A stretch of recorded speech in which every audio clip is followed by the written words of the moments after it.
it all started with a dream. The dream was to identify the young minds of Tamil Nadu and ignite them. Hence, we named the program as Agni's Ignite India. With that program, we were intended to reach all the schools in local corners of the country. Hence, we went to different schools even if the school is located in the remote villages. We were overwhelmed to see the young innovative minds of India.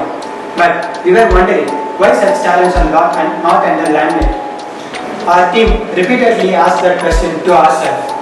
Then we realized that it is because we have TV reality shows for dancing, music, cooking, but not for showcasing different innovative ideas from young minds.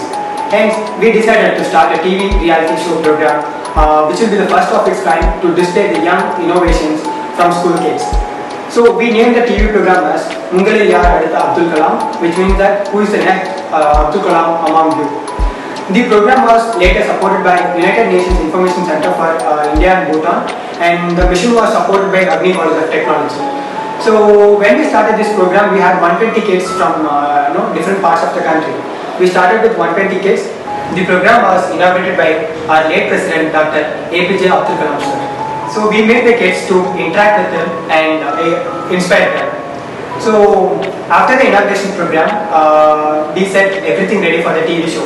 So what we did is that we had 120 kids and we had different problem statements for each round, and the Agni College management decided to provide funding as well as a technical mentoring through its faculties.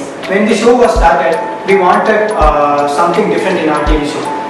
So we were thinking about it and our team brainstormed different solutions to make the show unique and look better and to inspire different kids from different parts of the country. After a very long discussion, our team came up with the idea of chocolate shower using drones. The idea was overwhelming. Hence, we thought, why shouldn't we start a company that is based on drones? Hence, that is how Garuda Aerospace was born. We gathered alumni of Agni College of Technology and the finalists and winners of the TV reality show called Era Maliga, and made a team that founded the Garuda Aerospace. And the team was incubated at Agni College of Technology, and the technical mentoring was provided by Agni Center for Research and Development. Later, this company became India's one of the very largest company to have India's very largest drone fleet as well.